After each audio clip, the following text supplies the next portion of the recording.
Good evening, ladies and gentlemen. Thank you for attending the State of the City of Benton Harbor State of the City address.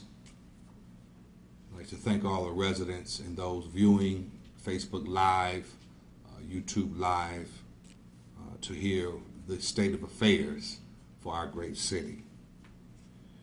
The City of Benton Harbor is a city in transition. Whenever a city is in transition from poverty into prosperity, from crime and violence into peace and progress, there's a constant process of change, growth, and transition. Stage 2, change, growth, and transition.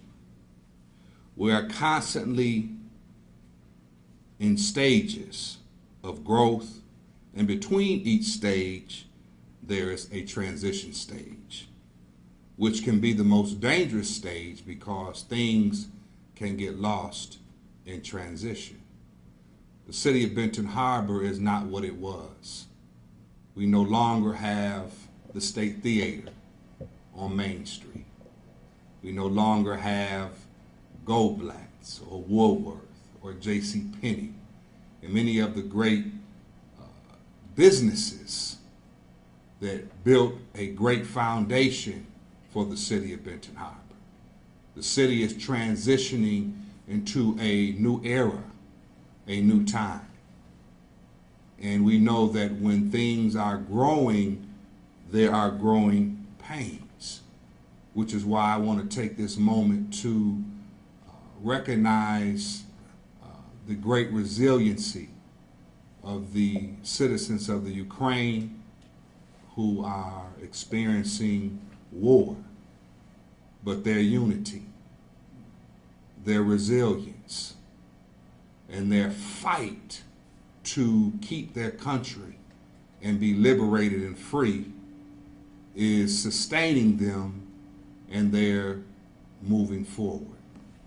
But I also like to thank the residents of Benton Harbor who have exhibited great resiliency as well as unity, because what we have been through as a city within the past 3 years is enough to break us. We went through a COVID-19 pandemic, a health crisis, and after the health crisis came the water crisis. The City of Benton Harbor was informed in 2018 that we had lead exceedances. 8 out of 30 homes were identified. In the City of Benton Harbor, we began to work at that time to address the issue. And at that time, all we had was $284,000 to address the problem, which was from a grant that we received from the state of Michigan. But I'm happy to report just 4 years later, the City of Benton Harbor has allocated $33 million to address the lead service line issue in the City of Benton Harbor. We have procured contractors, and they are already on the ground working to remove the lead. I want to take this time to thank Governor Gretchen Whitmer for signing an executive order September 9th, 2021, where she deployed all agencies to converge on the City of Benton Harbor.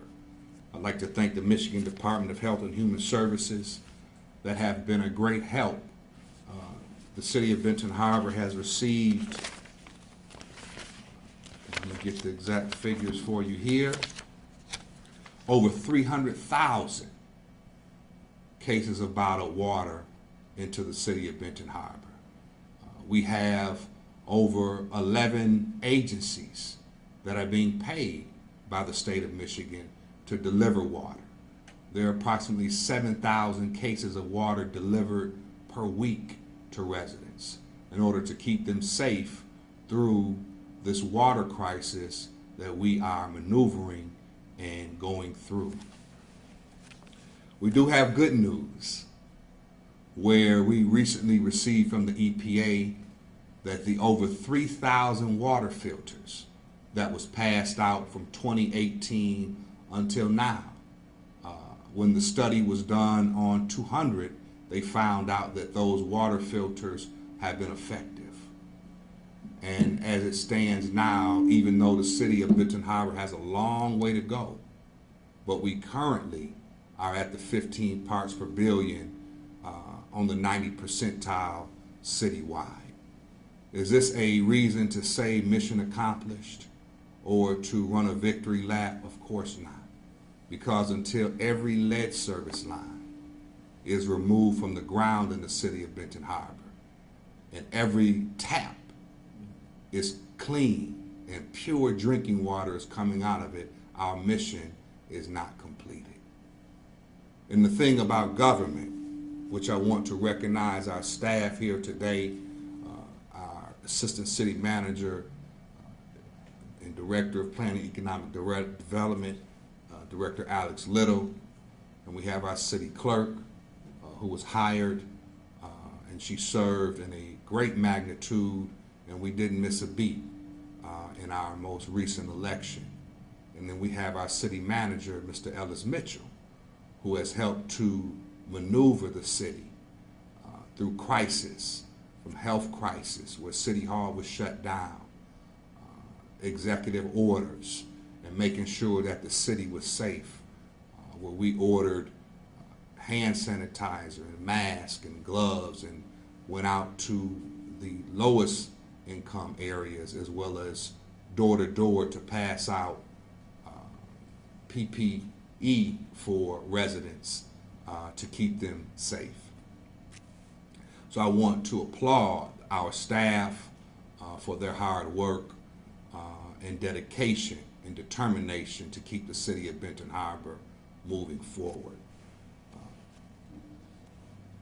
We are in the process of completing our master plan, which we have a very aggressive development plan to unveil to the residents of Benton Harbor, where in the next 10 years we want to invest $1 billion along our 625 acres of riverfront property on Riverview Drive. We want to totally redevelop our downtown with retail, new housing, condominiums, and we also want to have mixed use residency where we accommodate every resident and every new resident that comes to the city of Benton Harbor. So just because we've endured and have had live fire at us point blank range, the city is continuously moving forward. I want to discuss with you what we've done from our community development department. Within the past 12 months, the city of Benton Harbor has moved to address the issues of non-compliance that the U.S. Department of Housing and Urban Development had with the city's community development block grant. And the Planning and Economic Development Chair is here, and Mayor Pro Tem Dwayne Seats has helped to steer and guide that ship, working with that department and our director. A director was hired in October 2020 who set about doing what was necessary. A budget was adopted, and the funding from 2019 was released, and subsequently the coronavirus funding, the 2020 and 21 grants, all were approved, which made $2 million in HUD funding available at the present time. This required a considerable amount of work to address the corrective actions that were required. We are still in the process. As I stated earlier, the city of Benton Harbor is in transition, and we are completing several other requirements that are important, but no funding was withheld and no funding went back to the federal government. The following CDBG funding program activities are operational: senior services, food supplemental program, $20,000 for Meals on Wheels. The food bank, food and supplies, $30,000, Housing rehabilitation, $117,918. We brought back the summer youth program, and we'll have it again this summer, where we hired 60 youth, and they went out to beautify our city, learn work skills in order to prepare them as the new workforce for the city of Benton Harbor and for the state of Michigan. We have our sidewalk replacement plan. We have a very aggressive infrastructure program that we plan to also unveil, where we address the big elephant in the room, which is the P word, potholes. We will have a schedule, a monthly schedule and weekly schedule online, and the city manager will be working with him closely to inform the residents when we'll be working and coming to a block near you. And we also have the citywide demolition program.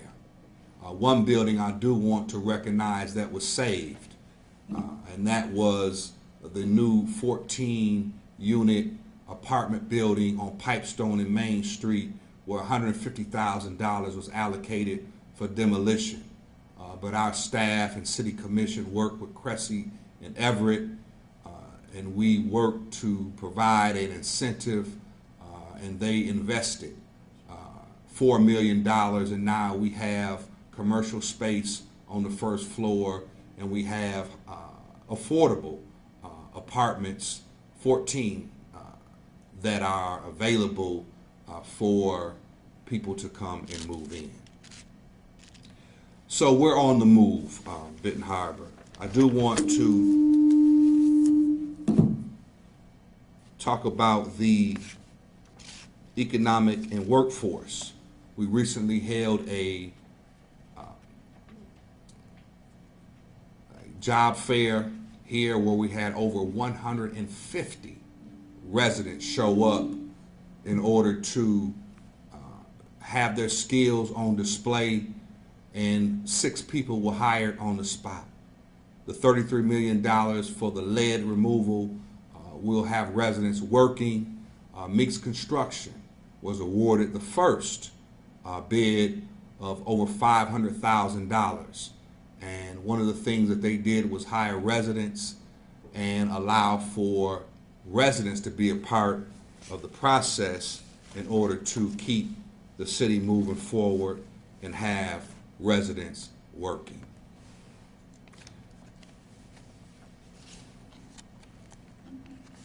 Many want to know, where is the city of Benton Harbor going after or post the water crisis? The city of Benton Harbor has nearly $6 million in ARPA funds, where we'll be able to address our crumbling infrastructure. We'll also be applying for future grants from the infrastructure bill, so we can address the bridges, where the city of Benton Harbor has over 9 bridges.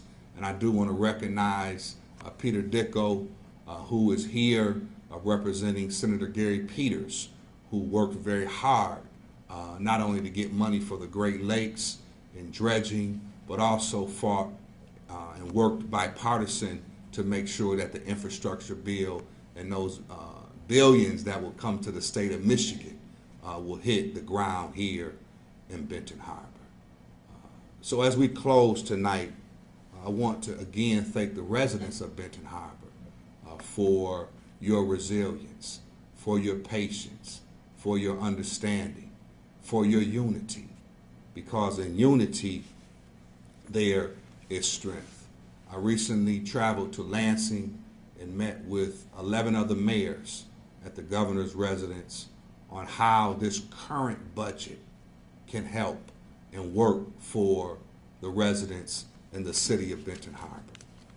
And the governor assured me that all of the funding that the city of Benton Harbor needs to address the lead service lines, residents who have lead pipes in their homes, Michigan Department of Health and Human Services, for qualified residents, you'll be able to have those pipes also removed. Not only the line from the curb to the house, but the pipes in your home you can have also removed. So help is on the way, Benton Harbor. And we want for you to continue to stay involved. I do want to recognize my wife who is here. And for my 47th birthday, my daughter brought me a book entitled How Democracies Die. And one thing I want for residents and for our community, for this to be a year of reading. In the word ready is the word read. And if we are going to be ready as a community to take advantage of the great promise and the great development that's coming to the city of Benton Harbor, we must be not only in position, but we must be ready. Benton Harbor, we are winning. Failure is no option. I want to recognize also Benton Harbor area schools who have worked our school board with our new superintendent to bring us out of debt. That's very important. And as I sat with the other mayors in Highland Park who lost their high school, Inkster lost their high school, Muskegon Heights barely holding on to their high school. The city of Benton Harbor, we came together and we kept our high school. And we'll be moving toward 150 years in existence. Benton Harbor High School, Benton Harbor area schools. And there was a great gospel that said, ain't nobody gonna turn us around. That's right. So let's continue to move forward. Let's continue to work together, Benton Harbor. God bless you, and God bless Benton Harbor. Good night.